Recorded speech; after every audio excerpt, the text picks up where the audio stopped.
안녕하세요. 결혼한 지 3년 만에 이혼을 결심한 30대 여성입니다. 사람마다 외모도 성격도 전부 제 각각이라지만 그래도 저는 제 자신이 유별나다고 생각해 본 적은 없어요. 대단한 구석도 없지만 그렇다고 모난 구석도 없다고 믿고요. 그런데 어머님과 부딪힐 때마다 어머님은 제가 이상한 거랍니다. 사고방식이 글렀다나요. 저도 남편만큼 배울 만큼 배웠고 남들처럼 멀쩡히 사회생활 잘만 하고 있는데 말해요. 그래서 내리게 된 제 결론은 그냥 저는 이 집이랑 안 맞는다였지요. 그리고 절이 싫으면 중이 떠나야지 어쩌겠어요? 그래서 이혼을 결심했습니다. 남편하고는 아는 선배의 소개로 만났고 소개받았을 당시 제 나이 30, 남편 나이 32이었어요. 선배는 부담 없이 만나보라고 했지만 남편이나 저나 둘 다 적은 나이가 아니었다 보니 솔직히 부담스러웠던 것도 사실이고요. 하지만 선배하고는 여러 가지로 얽혀있는 상황이다 보니 자리 자체를 거절할 상황도 못 되었네요. 아무튼 그리고 말이 나왔으니 말이지만 소개팅을 받던 시기 저는 결혼과 비혼의 갈림길에서 고민이 많았어요. 사실 친정부모님 두 분의 사이는 좋았지만 하루아침에 친할머니께서 이제 같이 살아야겠다며 저희 집으로 들어오셨고 그래서 졸지에 친정어머니가 10년 넘게 다니시던 직장을 관두시는 걸 보고는 여러 가지로 충격이 컸었거든요. 게다가 이후로도 친정어머니께선 친할머니 때문에 때로는 고모나 작은아버지의 부탁 때문에 많은 걸 이해하시고 포기하셔야 했는데 아무래도 그런 어머니를 보고 자라서 그런지 언젠가부터는 결혼하면 여자만 손해란 생각이 강해져 가더라고요. 하지만 막상 제가 성인이 되어 사회에 나와보니 저희 어머니와는 달리 또 많은 여자들이 결혼을 하고도 계속해서 자기 커리어를 이뤄나가는 거예요. 그래서 그때 뭐랄까, 사고방식이 올바른 남자를 만나면 가정도 이루고 내 커리어도 이어갈 수 있지 않을까. 그런 생각도 들더라고요. 한편으론 제가 너무 부정적으로 세상을 보나 싶기도 했고요. 아무튼 그렇게 생각이 복잡하던 시기에 소개받은 게 남편이었네요. 남편은 저와 마찬가지로 직장을 다니는 평범한 회사원이었어요. 외모라던가 그런 건 모난 구석 없이 제 눈에는 나쁘지 않았고요. 그리고 무엇보다도 대화를 나눠보니 말수가 많지는 않아도 자기 의견도 확실하고 줏대도 있는 게 마음에 들대요. 참고로 저 또한 우유부단한 성격은 아니다 보니 갈팡질팡하는 사람들을 보고 있으면 답답해서 아무튼 남편도 남편대로 제가 마음에 들었던 모양이에요. 첫 만남이 있고 나서 매주 주말마다 만나자고 해왔으니까요. 그리고 그렇게 저희는 대략 2달간의 탐색전 끝에 연애를 시작했습니다. 연애한 지 1년 만에 결혼까지 약속하게 되었고요.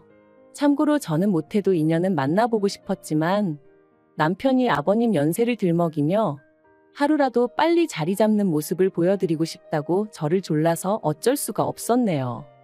그런데 어이없게도 남편의 성화로 서두르게 된 결혼임에도 불구하고 결국 시댁으로부터 제대로 된 지원은 받지 못했어요. 왜냐하면 어디 아픈 데도 없으신 아버님이셨는데 어머님께서 아버님의 건강을 핑계로 주시기로 하셨던 돈을 주지 않으셨으니까요. 그리고 말이 나왔으니 말이지만 어머님이 되시는 이유가 그럴듯하게 들리기라도 했으면 저나 저희 친정부모님도 속은 상했겠지만 그 정도로 실망하진 않았을 거예요. 사실 상견례 자리에서도 어머님께서는 남편 앞으로 1억은 너끈히 해주실 수 있다며 저더러 땡잡았네 어쩌네. 별의별 말씀을 다 늘어놓으셨습니다. 평생 여자라곤 모르고 가족하고 일밖에 모르던 아들이라며 요새 이런 남자가 어딨냐 그런데 재력까지 있으니 얼마나 대단하냐며 제가 운이 억수로 좋다 하셨지요. 그리고 어머님의 그런 아들 자랑 돈 자랑이 솔직히 곱게만 들렸던 건 아니에요. 시쳇말로 눈꼴 시리고 안 입고 왔죠. 제 눈에 안경이라 해서 남편과 결혼을 마음먹은 건 사실이지만 그래도 어머님이 나서서 계속 호들갑을 떠시니 어찌나 볼썽사납던지.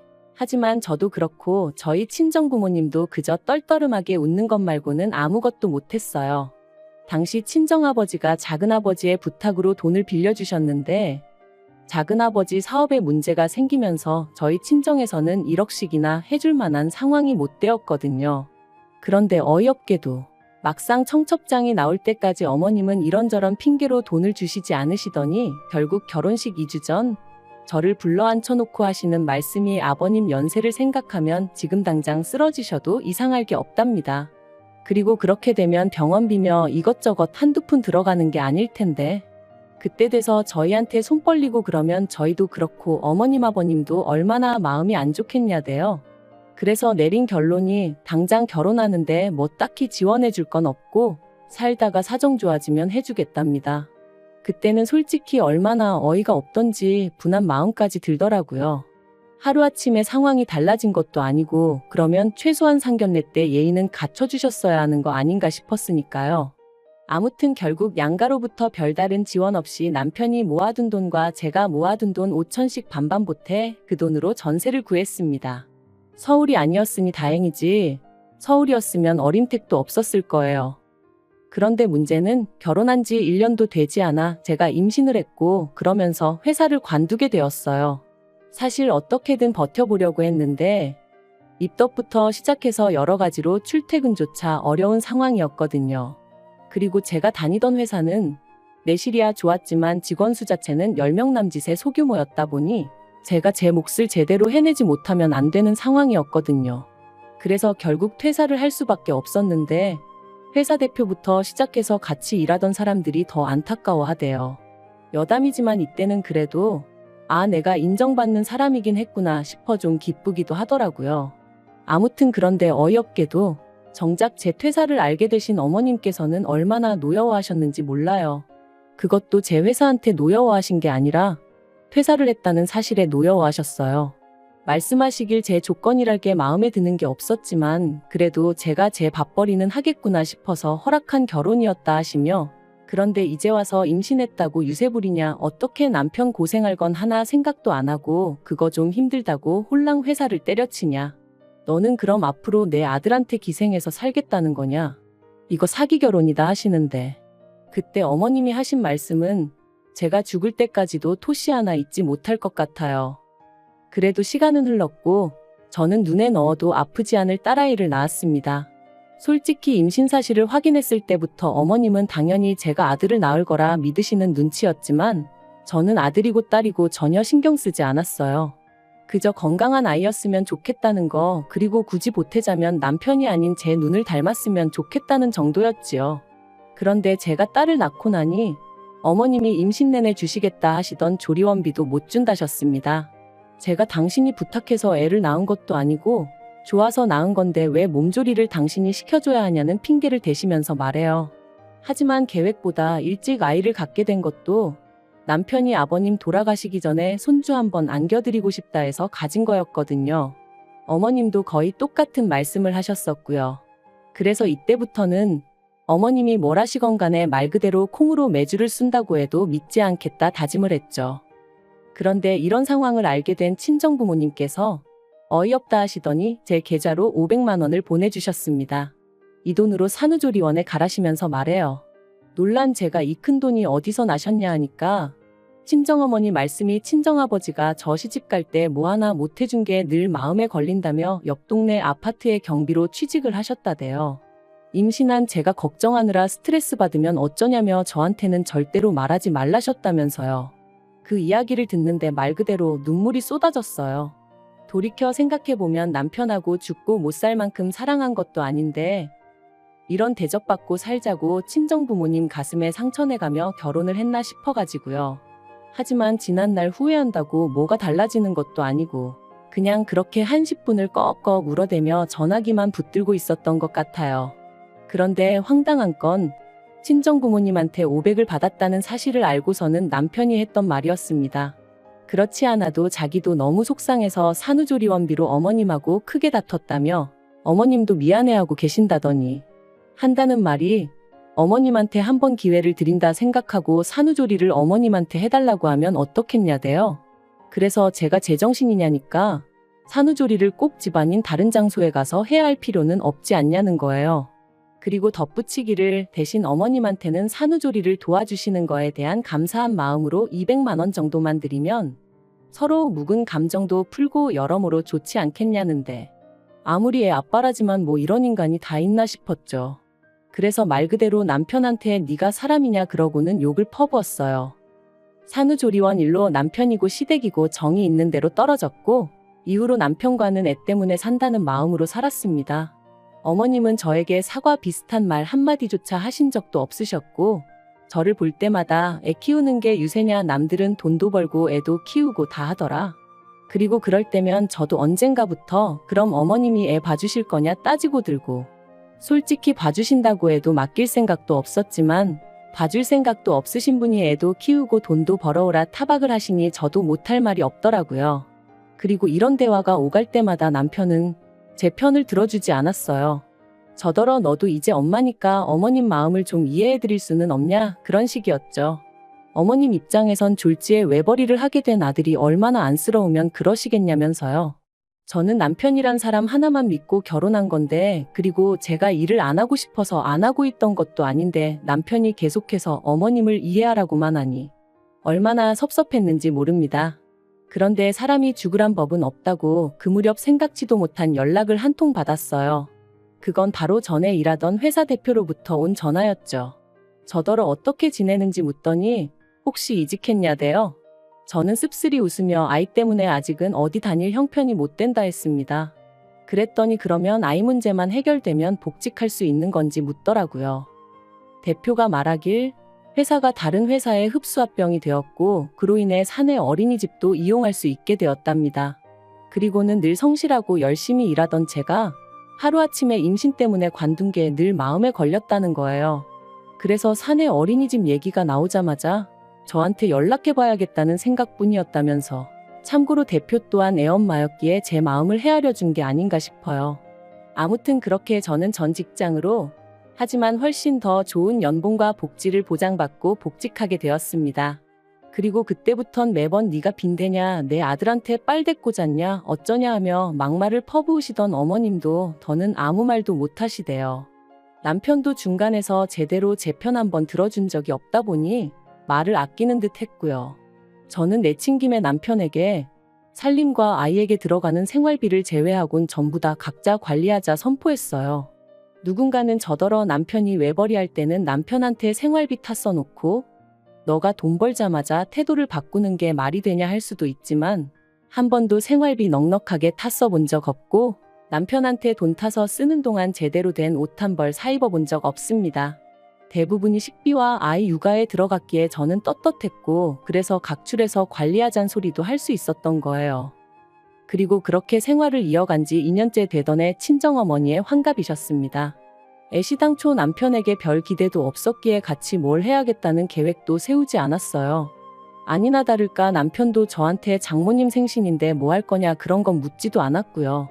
하긴 자기 부모님 생신도 제가 말해주지 않으면 깜빡깜빡하는 사람이었으니 뭘 기대했다면 기대한 제가 이상한 거였죠. 아무튼 그래서 친정부모님과 여행 가기 일주일 전 남편에게 친정부모님 모시고 일본에 간다 했어요. 친정어머니가 밥이나 한 끼 먹으면 되지 무슨 여행이냐 하셨지만, 그래도 온천 여행이라도 한번 시켜드리고 싶은 게 자식된 제 마음이었거든요. 남편은 심드렁한 표정으로 알겠다 했고 잘 다녀오라 한마디 하대요. 말이라도 나도 같이 가야 되는 거 아니냐, 돈은 있냐 묻지도 않았고요. 기대가 없었다고 말은 하지만 왜인지 서운했던 게 사실이에요. 그런데 지난달 초였어요. 어머님이 연락을 해오셔서는 대뜸 친정부모만 부모냐면서 어떻게 네 부모만 데리고 여행을 다녀왔냐 소리를 지르시대요. 그래서 제가 그게 아니라 환갑이시라 겸사겸사 다녀왔다 했습니다. 그리고는 어머님이 혹시 걱정하실까봐 드리는 말씀인데, 어머님 아들 돈은 1원 한 푼 쓰지 않았다 했죠. 하지만 어머님께서는 그래도 그건 경우가 아니라며 화를 내셨고, 당신 환갑 때는 아무것도 못했다며 하소연을 하셨습니다. 황당한 건 어머님 환갑 때는 제가 이 집 며느리가 아니었는데 말이죠. 어머님은 저희 친정어머니보다 나이가 6살이나 많으셨거든요. 그래서 제가 그러면 칠순 때 챙겨드리겠다 하니까 칠순까지 얼마나 남았는 줄 아느냐며 무조건 지금이라도 지나간 환갑을 챙겨달라셨어요. 어이도 없고 환장하겠더군요. 그렇게 전화로 1시간 10분을 시달린 끝에 알겠다 했습니다. 그런데 곰곰이 생각해보니까 제가 그걸 왜 해드려야 하나 싶더라고요. 그래서 남편한테 여행은 좀 과한 것 같다니까 저더러 알아서 하랍니다. 자기는 어머님 환갑 때 100만 원 해드렸으니까 이 일과는 상관이 없다면서 말이죠. 그리고 강 건너 불구경하듯 말하는 남편의 모습을 보고 있으니 그동안 어머님과 제가 갈등이 있을 때마다 남의 일마냥 먼 산만 보던 남편의 지난 과거들까지 떠오르면서 더더욱 억울하고 분한 마음이 들더라고요. 그래서 저도 이대로는 못 넘어가겠다. 말 그대로 복수를 해야겠다 싶대요. 그래서 어머님이 저한테 이렇게 주신다며 잔뜩 기대하게 만드셨던 것처럼 저도 여행 일정이며 이런저런 이야기로 남편과 어머님을 잔뜩 들뜨게 만들었어요. 그리고 출발 하루 전날 남편과 함께 어머님 댁에 찾아가 갑자기 사정이 생겨 여행을 못 갈 것 같다고 통보해버렸습니다.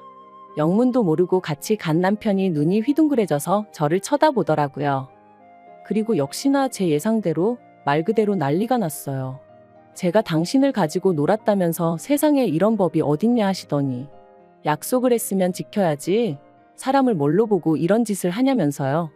그래서 저도 지지 않고 저는 어머님 사정을 다 이해해드렸는데 어머님은 왜 저를 이해 못해 주시냐 서운하다 받아쳤습니다. 어머님이 저한테 하셨던 말씀처럼 제가 무슨 빚을 진 것도 아니고 마음 같아선 해드리고 싶었지만 안 되는 걸 어떡하겠냐고요. 그랬더니 어머님도 더는 아무 말씀을 못 하시긴 하대요. 하지만 이 일로 남편 입에서 이혼 소리까지 나올 줄은 솔직히 꿈에도 생각을 못 했습니다. 남편은 그저 저더러 너무하다며 어머님이 결혼할 때 돈 안 해주신 걸로 제가 이렇게 앙심을 품고 있을 줄은 몰랐다는 거예요. 그래서 돈이야 우리 친정에서도 안 해주셨는데 내가 무슨 앙심을 품고 있었겠냐 했습니다. 하지만 이후로 어머님이 돈 가지고 나를 얼마나 서운하게 하셨는지 당신은 알지 않냐고. 그때 맺힌 게 지금 이렇게 터져나온 것뿐이라 했죠. 하지만 남편은 저를 이해하려 노력하기보다는 그래도 어머님이 얼마나 상처를 받으셨겠냐며 제가 심했답니다. 그리고 그런 남편과 저도 더는 대화하고 싶지 않아 마음대로 생각하라 했는데 남편이 친정부모님과 여행하면서 든 돈이 얼마냐며 그 돈하고 똑같은 액수로 어머님한테 드리래요. 제 잘못에 대한 용서를 구하면서 말이죠. 그리고 그 말을 들으니 앞으로 살면서 이보다 더한 일들도 많을 텐데 그럴 때마다 남편은 제 편이 아니겠구나 싶은 생각이 들면서 이혼하자는 남편을 더 이상 붙잡고 싶지 않아졌습니다. 솔직히 붙잡은 것도 제가 남편이 너무 좋아서 그런 것보단 애 아빠니까 그런 거였고요. 결국 남편과 저는 협의 이혼 중이고 앞으로 한 달 정도면 저희는 완전히 남남이 됩니다. 앞으로 혼자 아이를 키우며 살 생각을 하면 솔직히 눈앞이 깜깜하기도 하지만 그래도 정서적으로나 경제적으로나 뭐 하나 의지하기 힘든 사람과 부대끼며 사는 것보단 혼자가 낫겠다는 확신이 있거든요. 그리고 엄밀히 말하면 저를 아껴주는 부모님과 직장 동료들 친구들이 있으니 저는 혼자가 아니죠. 잘 살 수 있을 거라 믿어요.